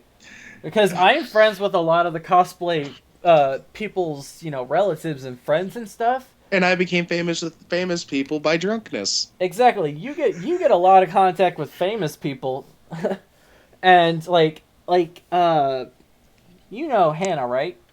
Yeah. She's got her con. Concert, pretty much. Yeah, she's got her concerts for being anime voice kiddo, Mm-hmm. which is again a huge pool if Yeah. we needed to use it. Like I feel like saying all this as if it was like an exploit that we can use is kind of what do you call it? Shady. It is. It feels kind of shady, but no, honestly, But it's just us trying to get along.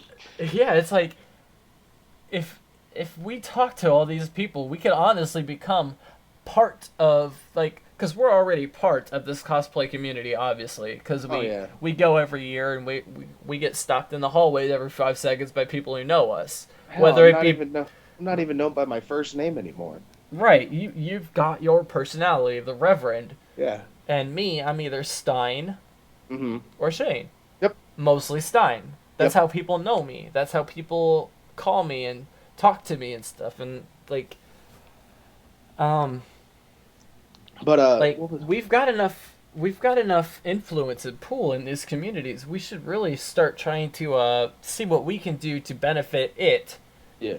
as well as have it benefit us, because like as close as we are to a lot of the people who are in charge of all this, We've never attempted to get in. we've never attempted to even say, hey, you know what?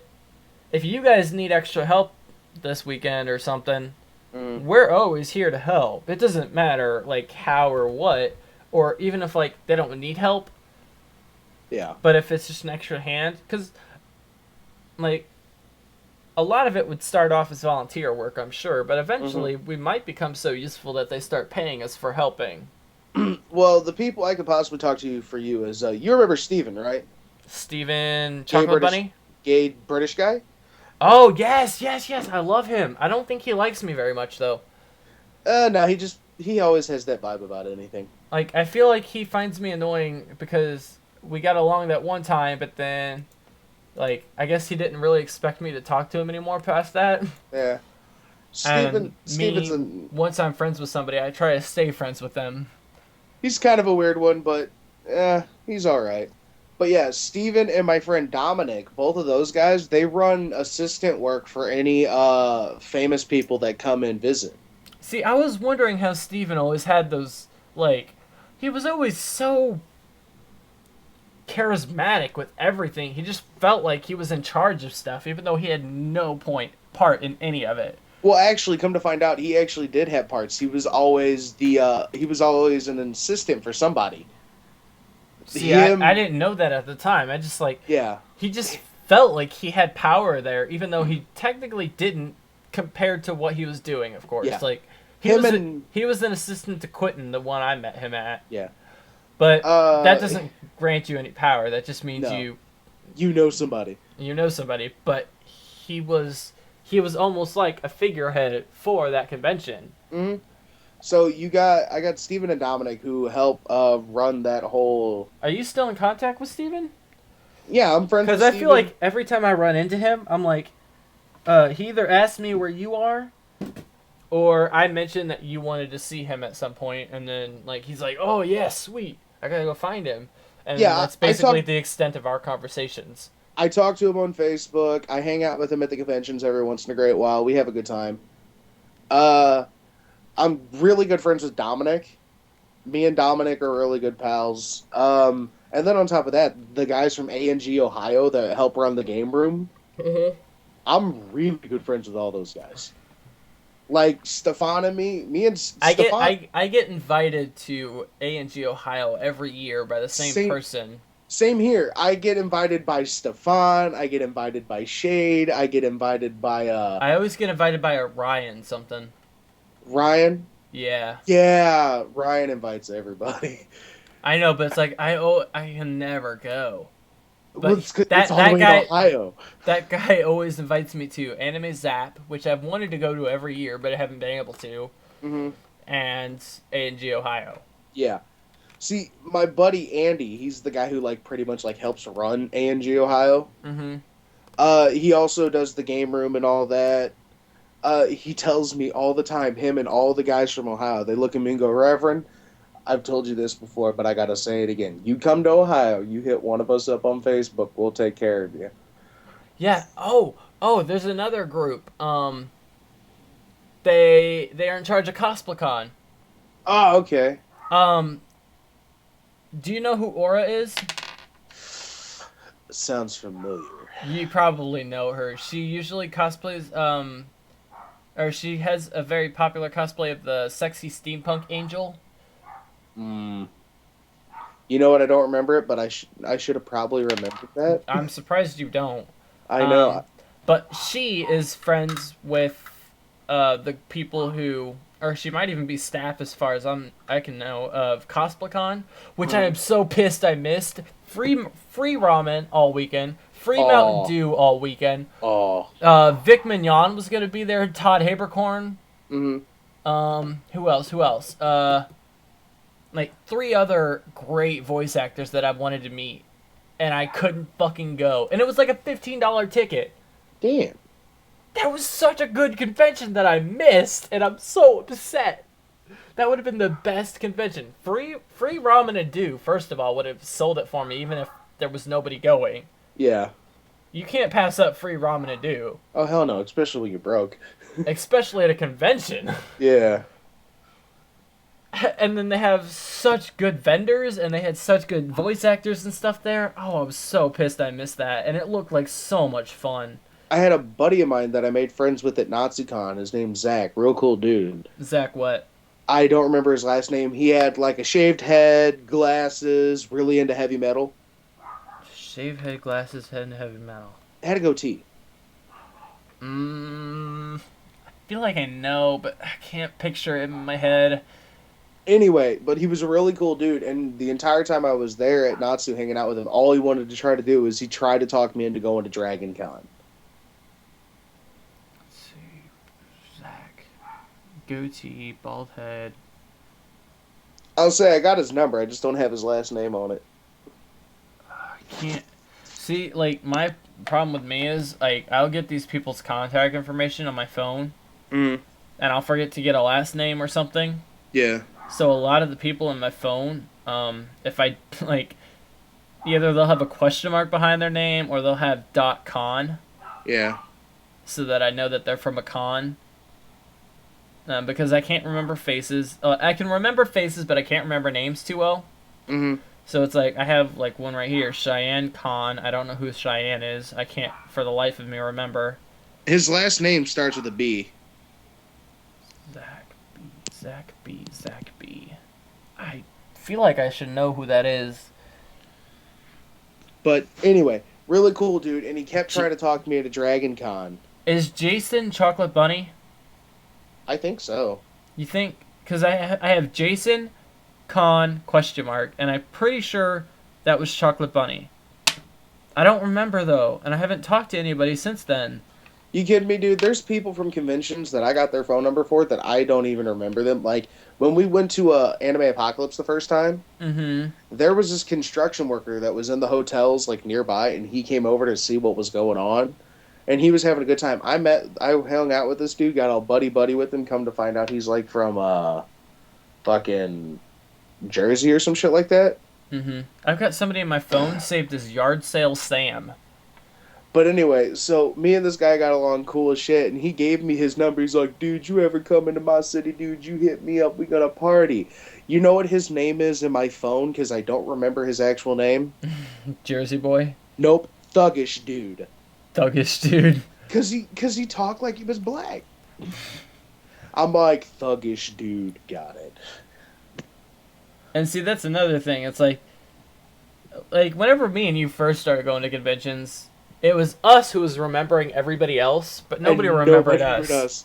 Like, the way people remembered me the year after that, I was like, I was with the big guy in the suit. Like, Who oh. had a wooden sword. Oh, you're that guy! Because my costume sucked. Yeah. And I wasn't memorable. At least you had a costume. I was just wearing a suit. Yeah, I still can't believe we got off with that picture, dude. Oh, dude, me too. I was kind of surprised that... It's like, no, we have a picture to prove what he's from, and it's just a random anime character. It's like, okay. And I'm like, discount, yes. And then the next year I just walked in there, I'm one of the Blues Brothers.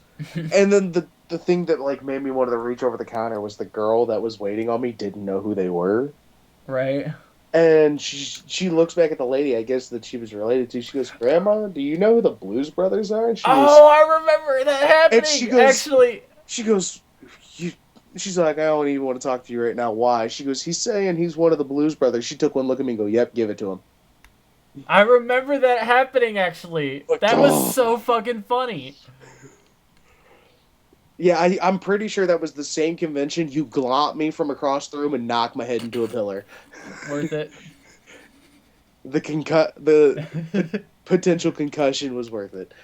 Yes, definitely. Considering I had my head on some cute girl's lap, I was totally consent. It's like, oh, head, ow, and then I come to and she's holding my head in her lap and she's wearing a skirt and I'm like, oh, hi. Oh, I think that was Sarah. Whatever. I think, yeah, I'm still pretty much I used to be. I lost contact with her for a while, but I've got a piece of beadwork that's hers hanging somewhere. Mm-hmm. That I keep meaning to get back to her, but I never run into her at cons, and when I do, I don't have it on me. So, like, I've had this bead thing. It's like a bead star. Okay. That is I've had it for, like, well, since 2011. Okay. Yeah, I've had it since my second convention, basically. Alright. All I know is ever since I joined the League of Men, Mm-hmm. every single member that is a part of that I forgot league... you were a part of that. Yep, still hardcore member. Oh, God, I'm gonna beat this fucking dog. He doesn't stop barking at the worst times. Since I joined the League of Men, Stefan has practically made it a requirement that I have to show up. Because he just looks at me and goes, alright, now I'm going to tell you this once, Drew, and I'm going to tell you only once. You know you have to be at the League of Men panel tonight, right? I'm like, I do? He's like, yeah, you do. But we're technically not allowed to hold the League of Men panel anymore. Yeah. Because it kind of got banned. I'm not surprised. You guys did some crazy-ass shit in there. Why do you think the door was always closed? You kidding me? My first League of Man panel, we had a taco fight. That just sounds like fun. Oh, dude, somebody brought in, like, a bunch of fucking Taco Bell, like, soft-shell tacos, and the wrappers and shit, like, bought a fuck ton of them. Don't talk about that. I'm making me hungry as fuck, dude. But, anyway, so we just started... So they started handing them out, and half of us didn't even proceed to eat it. We just proceed to throw it at each other. And the entire time this is going on, everybody who's like head in the panel is just sitting there laughing at us. And then we got Christmas sitting on a speaker in the corner with a jug of wine in one hand and a Taco Bell taco in the other, just laughing himself into a coma. Dude, you're making me very hungry. But that just goes to show you some of the crazy shit. And technically, we're not supposed to drink on the panel, but because it was behind closed doors, nobody knew. Oh, hold on. I can't pause it. With a fucking venom now. And guess who got second place? Fuck at your asshole with a caterpie. And then the winner got a pincer. But I wasn't the fucking winner! What did you catch? I don't care. I got a fucking pincer! What are you watching? Jesus, I'm so pissed. This guy lost the catching competition on, I guess, Heart Gold. And he's so like, he's so raging about it. So pissed off about that pincer. And then the comment under it, it's like, my brother's upset because he did not win the bug catching competition. My brother is in the United States Marine Corps. Oh, that's cool. It's a coffee mug that's also a bong. Here, is it extendable? I'll repost it or reblog it on Tumblr. I'll say, let me guess. It's got the bowl in the handle. No, the bowl is on the bottom. The hole that you smoke it. I don't know. It's weird. Is it a mug or like a cup? It's a mug. It's a mug. I think I might have seen it. You might have. I doubt. I don't know. I think the coolest bong I've ever seen was actually in a movie. It was the movie Cabin at the End of the Woods or something like that. Oh, I think I know what movie you're talking about. The one where they're like controlling what happens at the cabin so that the guy had to appease the devil or whatever. Yeah, and the guy had the telescoping coffee cup bong. Yeah, I saw that. And the handle one. was the bowl and everything. I'm like, that's genius. I want that. Yeah, I saw that movie. That was a good movie. It was weird as fuck though. Oh yeah, that was a weird ass movie. Like, what the fuck? You're killing a bunch of kids in a cabin because you want to appease the devil and keep him asleep. Because the devil told you to do it. And then it actually turned out to be the truth. Like, what the fuck? Yeah. But anyway, as I was talking about earlier, but yeah, the man panel technically got like banned from a few conventions. I know for a fact we're not allowed to do it at NatsuCon anymore. I don't know about ASTL. Yeah. But it's because one of the conventions not recently, a year or so back, they got in trouble because at the man panel we secretly drink when we're not supposed to. Because it's 18 and up, but not everybody there's 21. So, right. And they were drinking a bit, and then evidently somebody left an empty bottle in there, and they found it. And they got into a lot of trouble. Yeah. So they're technically not allowed to do the man panel anymore. It won't be on the schedule. But what it'll be Stefan will walk up to one of us and tell us, okay, the secret man panel is being held at this location. Go tell everybody that'll show up. And then I'll just be like, I'll be walking around and I'll run into somebody and be like, oh, I really don't want to go to the rave. I don't ever have any fun. And be like, you know where you should go? What? The man panel. Where the hell's that? Doubletree poolside. Be there at 10. And then we'll have like the circle of everybody in the man panel. And then we'll all just take turns telling stupid stories. Yeah. I've never been into a panel group that deeply other than Whose Line. And that's just because we're such good friends with Nate that he sometimes lets us help host and stuff. Dude, have you ever gone back and watched the videos that he posts of that? I started watching some of them one day when I was trying to find the one that I was in to show somebody else. You've been in every one except for this last one, and that's because you left the room too early. I was a little intoxicated. We thought you left because you were pissed at us. No, I was drinking. Like, before I showed up there, I took, like, a huge swig of wine. Because I'm sitting there hanging out and drinking, and I look at my watch, and I'm like, oh, shit, I need to go show up for the panel. And then this cute girl sitting there talking to me, and she's like, you need to come back soon. I'll be waiting. And I'm like, all right. And I looked at one of my friends. I'm like, let me see your bottle of wine for a minute. I'm going to need this. And I took a big drink, and I'm like, all right, I'll be back. And I walked in there, and I'm standing there in the back, and I looked at the clock, and I'm like, oh, she might be gone. I need to hustle.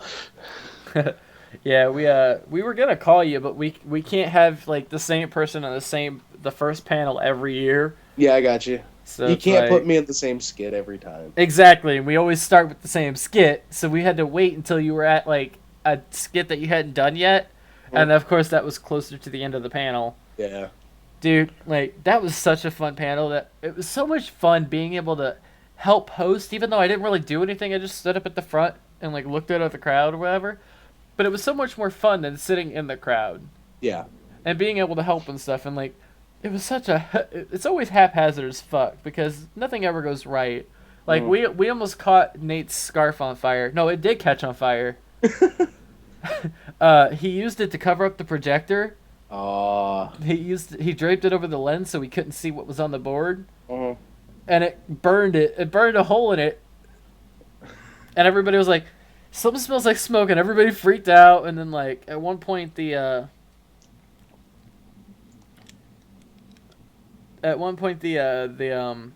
Hannah tripped over the audio box. Yeah, I was there for that. You were for that?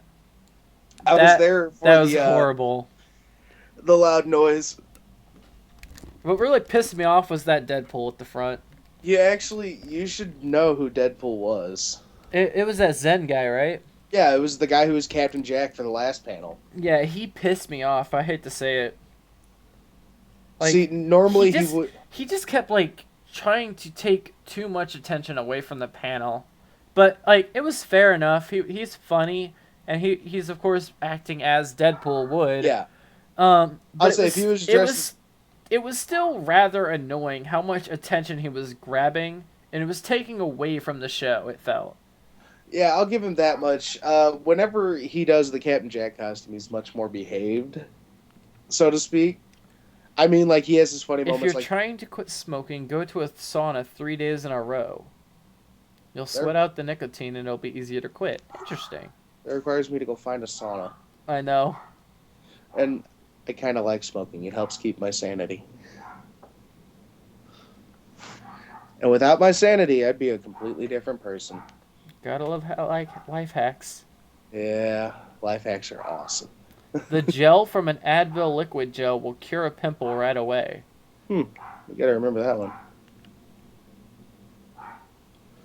But, yeah, and I became really good friends with Stefan because he helped me out big one night. I owe him a lot.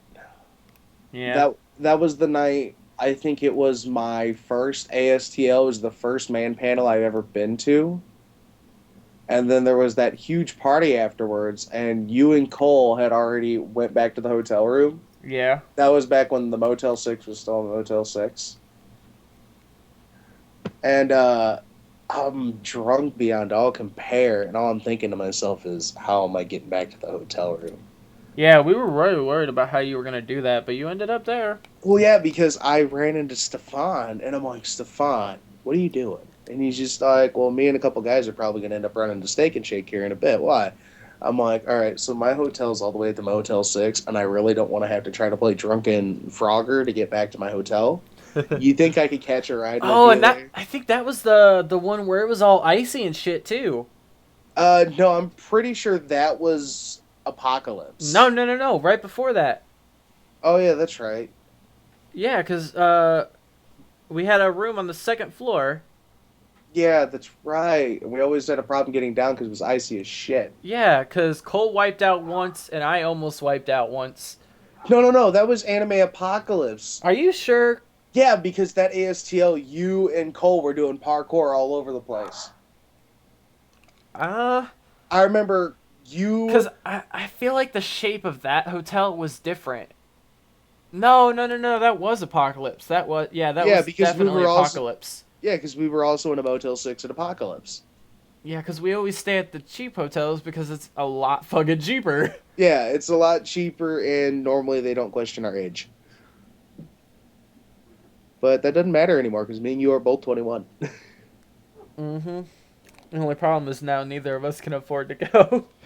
Well, I could possibly afford to go. I just got to start saving, like, now. Mm-hmm. if I start saving now, I could probably have like a good $300 or $400 to put towards everything. But then I'd be broke as shit afterwards. But yeah, and Stefan really helped me out because after I told him that, he took one look at me, noticed how drunk I really was, and goes, "All right, man, come with me." And he drove me all the way back to the hotel room and did not leave until he saw me go in the room. And I can honestly say he is truly a gentleman for that, and I owe him a lot. Yeah. And from now on, every time I go to the conventions, and I... What? Sorry, it's just a picture somebody shared. It was creepy as fuck. Jesus, it's 2:30. Yeah, we've been going for 3 hours, dude. Oh, man, I need to be getting to bed soon. I gotta be at work at 10. Yeah, alright. We can always Alright. continue later. Alright, man, I'll talk to you later. That's 3 hours of podcast that I can sort through. Oh, yeah, cut and edit. See, even with just me and you, we got a long discussion going on about a lot of different shit. Yeah, we get one or two more people in here, then we've got a good podcast group. Well, I'll tell you this much right now. I'm off Saturday. Off Saturday? I'm off Saturday, so if you can get the 2 other people by Saturday, I am totally willing to go for this thing full tilt. Cole works on Saturdays. Mm-hmm. I might be able to convince Callie, but she's usually busy every other whatever. She's got such a crazy schedule, so it might be random people every year or every day. Okay, well, me and you will just be the 2 constants then. All right, yeah, that'll work. All right. Well, man, I'll talk to you later. All right, see ya, man. Peace. Peace.